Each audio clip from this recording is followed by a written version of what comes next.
After selling my house to help my husband launch his dream business, I ended up homeless and jobless when he coldly said, "I never asked you to do that." His new secretary smirked from the kitchen and whispered, "She thought that'd make him stay?" I turned, locked eyes with her, and said calmly, "Enjoy him while you can. He just sold you out too." I always imagined that heartbreak would explode with noise, perhaps through loud arguments or slammed doors so forceful that the frame might shatter, like some dramatic scandal caught red-handed. I believed that if I ever broke down like that again, the pain would be unmistakable, something you could point to and say, "That's where it all began." But sometimes it isn't so dramatic. Sometimes it creeps in quietly, like a slow leak in a boat, and before you realize it, you're sinking with your feet already wet. I am Meredith Langston, 53, a nurse, mother of one, twice married, once widowed, once divorced. I like to think that I've seen plenty in life and consider myself smart and cautious. Yet, what happened to me caught me off guard. Or perhaps I saw it coming and chose not to acknowledge it. I met Julian at a friend's casual housewarming in Chapel Hill. It wasn't an extravagant affair, just some wine, a few finger foods, and a scattering of folding chairs in the backyard. It was late April, and the mosquitoes had yet to make their appearance, so everything felt just right. I went mostly out of obligation. Denise had requested my presence 3 times, and I kept dodging her until she finally sent the address with a half-joking ultimatum, "Show up or I'll haunt you when I die."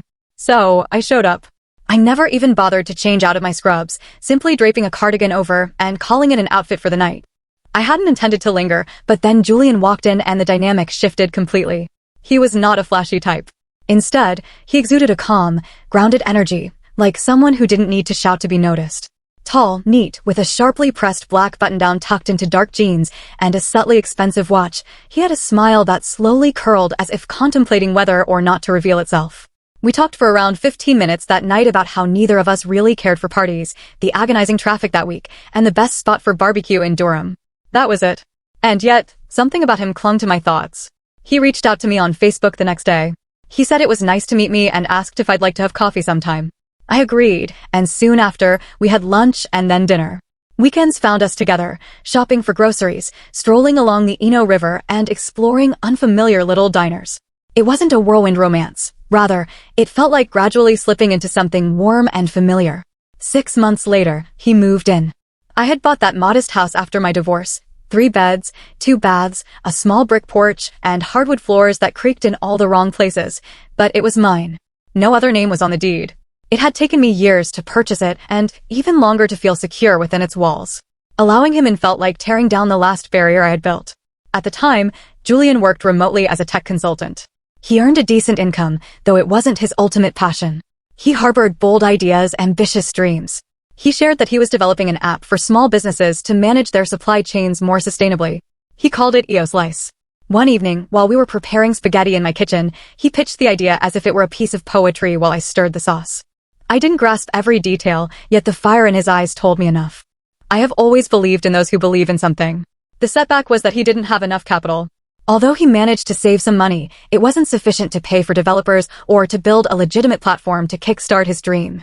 He kept insisting that the app almost ran itself. At first, I nodded and encouraged him, but then I began weighing my options. The market was promising. Durham's real estate was booming. My house had appreciated considerably since I purchased it. If I sold it now, I could withdraw enough funds to help launch his startup and perhaps create something new, something close to downtown. Something uniquely ours. I kept this plan to myself. Not from Claire, not from Denise. They would surely have tried to dissuade me. I wasn't about to sacrifice everything I had, just invest in us and our future. It took 2 months to finalize the sale. The process was swift. The buyer was a couple from New Jersey, retiring and moving down here. I handed Julian every dollar from the check, and he wept as he accepted it. Pulling me into his arms, he whispered, "I'll never forget this." For a brief period, we felt like we were soaring. We transitioned into a modern, 2-bedroom rental on the 5th floor of a new downtown development. The air smelled of fresh paint and potential.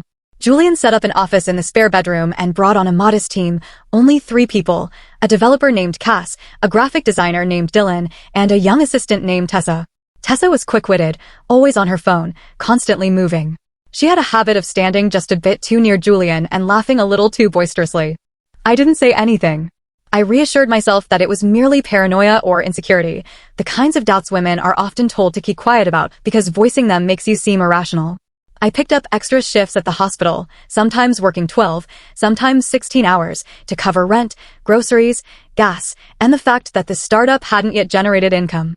Every night, I came home exhausted, yet I smiled because I believed in him. And beyond that, I believed he had faith in me too. Then, something changed. Julian started becoming distant. He began working late, stopped reaching for me in bed. I found wine glasses in the sink and heard laughter coming from the office past the second room. One evening, I gently asked if everything was okay. He replied, "You're imagining things, Meredith. You're tired and you always overwork yourself." I let it drop, until one day, I couldn't ignore it any longer. It was Tuesday. I remember clearly because I had just completed a grueling shift. In the trauma bay, a child had coded, and we fought for nearly 40 minutes to save him. I was raw and just yearned to shower, change into sweats, and maybe order takeout. Yet when I walked into the apartment, something felt off. The place was unnaturally quiet, pristine even.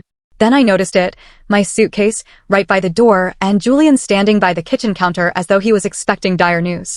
I asked, "What is this?" He avoided my gaze and murmured, "I think we need space." Space? I've been mulling it over for a while. I just stared at him, dumbfounded. "You've changed," he added. "You're always tired, always angry. We're in different places now." I opened my mouth to protest, but no words came out, because what can you say when it sounds like a line from a soap opera? Then, as if on cue, Tessa stepped out from the hallway barefoot, holding a glass of white wine. She looked me over, smirked, and remarked as if it were obvious, "I thought that would make him stay."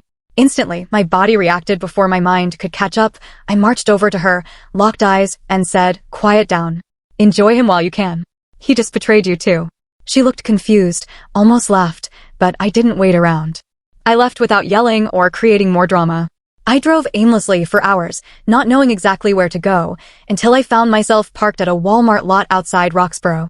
I ended up sleeping in my car that night. That was 4 months ago. Since then, I've been shifting from couch to couch, living out of a duffel bag, continuing my work at the hospital, and still forcing a smile for the sake of my patients. But every night I lie awake every night, wondering how I could have missed the signs, how I gave everything for someone who never offered even the simplest honesty. Julian never really apologized. He only sent a quick text saying, "Hope you're okay." I didn't reply. I stumbled on an online article exposing a local tech startup, Essos, Julian's company, as under investigation for financial fraud. They even published a list of employee names under review, and there was Tessa's name among them. It wasn't just that he used my money to fund his fantasy, he had used it to bury himself, and maybe her too. That problem no longer belonged to me, though. I was still trying to figure out what came next, but every morning I got up, donned my scrubs, and kept going because some of us can't afford to break. We just keep walking with the shattered pieces. The weeks after the fraud were a blur. After learning about the fraud, everything became a haze. I didn't feel triumphant nor enraged. I felt numb, as if someone had hollowed me out and left a shell meandering through life. I didn't tell anyone at first about the article, about Julian, or about how I had sold my house, drained my savings, and sacrificed everything I'd built because I believed in him. The humiliation was overwhelming, and the weight of shame pressed down on my shoulders. I even avoided mirrors and fell silent between myself and Claire when she asked if I needed to talk. Claire, my daughter, had offered me her guest room when everything crumbled, but I refused. She had her own life with a husband working long hours and 2 kids. I didn't want to become another burden for her to shoulder. I rotated among coworkers and sometimes slept in my car instead. I crisscrossed between a few coworkers who offered spare couches and sympathetic glances. On nights when small talk seemed unbearable, I ended up sleeping in my car. Nights were always the hardest because that's when the thoughts sneaked in, the regrets, the what-ifs, the moments I wished I could rewrite. I would lie there, staring at the ceiling of whichever room I ended up in, replaying memories of Julian brushing the hair from my face, making banana pancakes after a brutal double shift when I cried over a patient, of how real everything had felt before it all crumbled. I came to realize how much I had lost myself in the relationship, how frequently I'd pretended that everything was all right, even when it wasn't, how often I sacrificed my own needs just to preserve peace. I stopped going to yoga, stopped meeting friends, stopped doing anything that didn't feed our broken dynamic. In the end, it turned out that us existed only in my mind. The hospital became my lifeline. The hospital was chaotic, but it provided me with purpose. I stepped into trauma bays, settled into ICU shifts, and for a few precious hours, the noise in my head fell silent. There were lives to save, wounds to mend, families to comfort, and during those moments, I wasn't the woman who'd lost everything. I was just Nurse Langston. One night in the staff lounge one evening, while on break in the staff lounge, I munched on a granola bar and scrolled through my phone when a notification appeared. Another article had surfaced, this time a deeper expose on EOS lice. Anonymous insiders were discussing falsified funding reports, misuse of investor funds, and even unpaid contractors. Julian's face, half smiling in an outdated LinkedIn headshot, appeared in the article. But what really shook me was a line at the bottom that made my stomach churn. Investigators were examining potential civil suits against Julian Marston. And his former partner, who had once financed the company's launch, turned out to be none other than me. Realization hit hard. I literally dropped my phone onto the break room floor and stared at the worn tile as reality sank in. Not only had he used me, but he could drag me down with him. In that moment, I wished I had immediately gotten a lawyer, but I simply didn't have the energy or the money. Instead, I began to document everything in a journal. I noted dates, conversations, emails, texts, and bank transfers, collecting every detail while the memories were still vivid. I wasn't sure if I'd ever need these records, but part of me refused to let him erase my story. Julian, always charming and confident, was a master at rewriting history. Deep down, I knew he had already spun a tale portraying me as unstable, clingy, or even controlling. I could almost hear his smug tone, suggesting I just couldn't handle how hard I worked. Perhaps it was all her decision when she chose to sell the house, not me. Still, there's a difference between not asking and letting someone self-destruct while you passively watch. An unexpected reunion a few weeks later, I unexpectedly ran into Denise at a CVS off Hillsborough Road. She was picking up cough syrup for her son, and I was collecting ibuprofen and travel tissues, a small comfort, if nothing else. It had been months since we'd spoken. "Meredith," she asked, as if I were a ghost. I nodded in silent acknowledgement. Denise quickly set down her basket and pulled me into a warm hug before I could manage even a forced smile. I almost cried, not out of sorrow, but because I had forgotten what it was to be truly seen. A honest conversation on a bench. We went outside and sat on a bench. I told her everything: the house, the money, Julian, the assistant, the fraud. For a long time, she didn't speak. She just held my hand. Finally, she said, "Mayor, I don't want to say I told you so," and I couldn't help but laugh, the first real laugh in months. "You should come stay with me," she added. "You're sleeping in your car sometimes." "That's not okay." I remained silent for a moment as she sighed. "Let me help." "You'd do the same for me," she reassured me, and deep down, I knew she was right. Starting over in a guest room, so I moved into her guest room. It wasn't glamorous. The mattress creaked, the floor slanted to one side, and there were at least 3 spiders living in the window frame, but at least it was warm, quiet, and mine for now. Every morning, I made her a cup of coffee before she headed off to work at the community center, and every night we'd relax in front of her TV with takeout, pausing during reruns of crime dramas to laugh at the plot holes. Slowly, piece by piece, I began to feel like myself again. No longer a failure, no longer a fool, just Meredith. Finding new purpose, I got back into yoga and started seeing a therapist, a gentle woman named Janine, recommended by Claire, who seemed like she belonged in a pottery studio. I even began writing again, crafting short essays about nursing, heartbreak, aging, grief, and the regrets that haunt the middle of the night. I sent one essay to a small online journal without expecting much, and a week later, they emailed me back saying they would publish it. A message from Tessa. That same night, I received a message from an unknown number. It was Tessa. Her text was brief: "He's doing it again." Despite her warning, I chose not to reply right away. Later, when she sent another message, I still didn't respond. "He's trying to shift the blame for the funding issues onto me. I thought you ought to know." Still, I remained silent, unsure of what I could even say. I wasn't surprised, not in the least. That's the reality with folks like Julian. They always seem to need a pillar to lean on, and when the ground beneath them begins to tremble, they never reach out to help you rise. Instead, they just find someone new to sacrifice and shield. And I was determined not to be that person any longer. Not again. After receiving that message from Tessa, I couldn't sleep. I just laid there on Denise's guest bed, gazing up at the cracked ceiling and listening to the creaks from the floorboards above, where Denise's cat roamed. My phone screen glowed dimly with the message: "He's trying to shift the blame for the funding issues onto me. I thought you ought to know." The weird part was, I didn't feel angry. Not now. I felt prepared. I had spent months rebuilding my core, salvaging pieces of who I was from the debris. Finally, I had a spine again. And I wasn't about to let the man who had torn my life apart walk away clean, even if he had.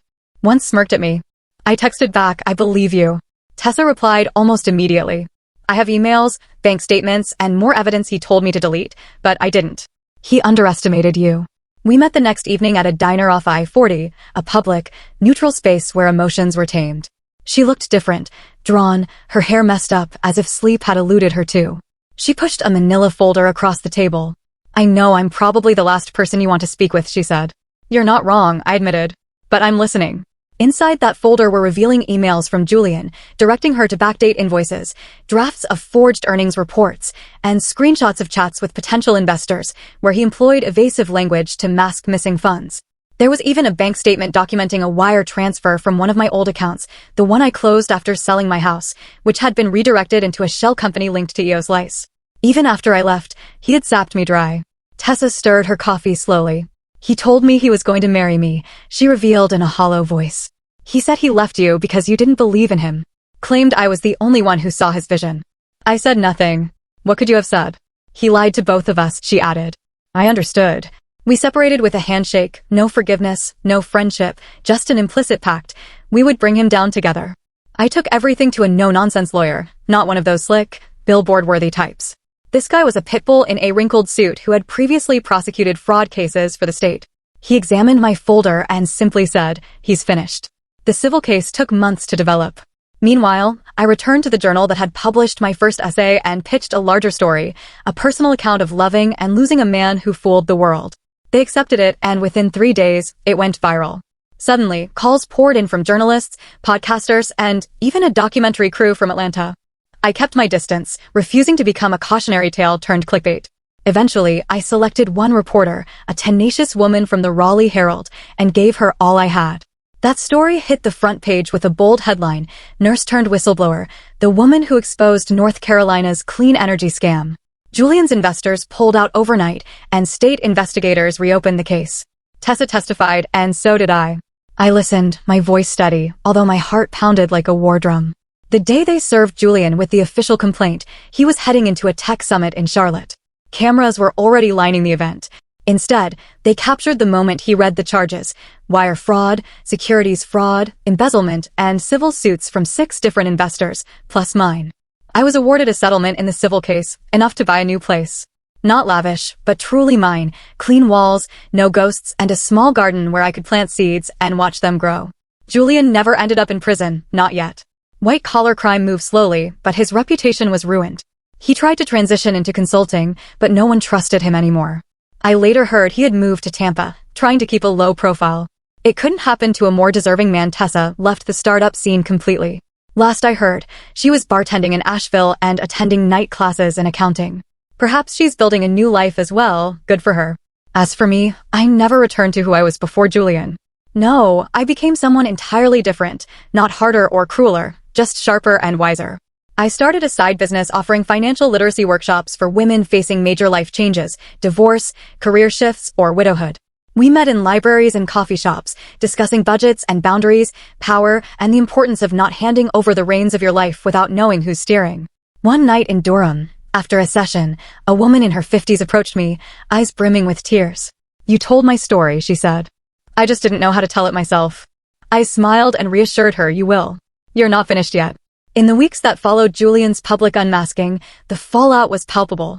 News outlets revisited his story, and interviews with former colleagues and investors painted a damning picture of deceit. While Julian desperately attempted to gather scraps of his former reputation, every new revelation left him more isolated.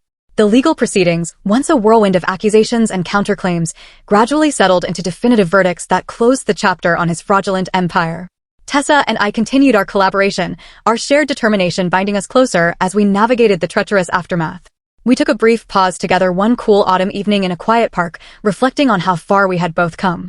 Beneath amber skies, we acknowledged that our struggles had given us strength and taught us invaluable lessons about trust, resilience, and the importance of standing up for truth.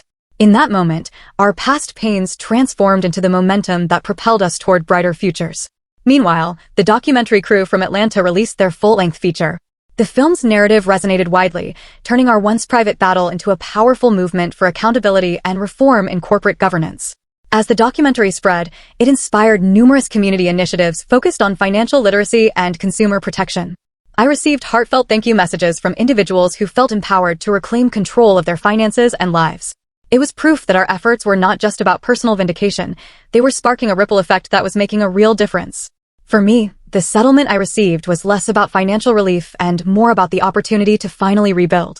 I renovated that modest new place into a genuine home with clean walls, a small but vibrant garden, and a sense of safety that I had long yearned for.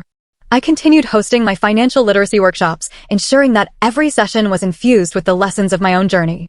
Each conversation with someone learning how to safeguard their future reaffirmed that I was doing something meaningful, not just for myself, but for all who had been duped or discouraged by systems rigged against them. As for Julian, his world of illusions slowly crumbled under the weight of undeniable evidence. While white-collar crimes do take their time to be completely resolved, the damage to his credibility was irreparable. He attempted to disappear into a network of dubious consultants, but the industry's collective memory was too sharp to let him start anew. His downfall served as a stern reminder that no one is invincible when truth is willing to surface. In the end, there was a resolution that felt like homecoming. Justice had been served, not just through legal channels, but also in the hearts of those who learned to trust themselves again. Tessa moved forward with renewed purpose, eventually embracing a role that allowed her to advocate for ethical business practices. And as I stood in my garden one crisp morning, watching new blooms push through the soil, I realized that our stories, fraught with betrayal and struggle, had blossomed into something far more potent. A declaration of our own strength and the endless possibility of new beginnings. Everything had reached its rightful conclusion. The scars of the past remained as reminders of the battles fought, but they no longer defined us. Instead, they became the foundation for a future built on integrity, empowerment, and hope.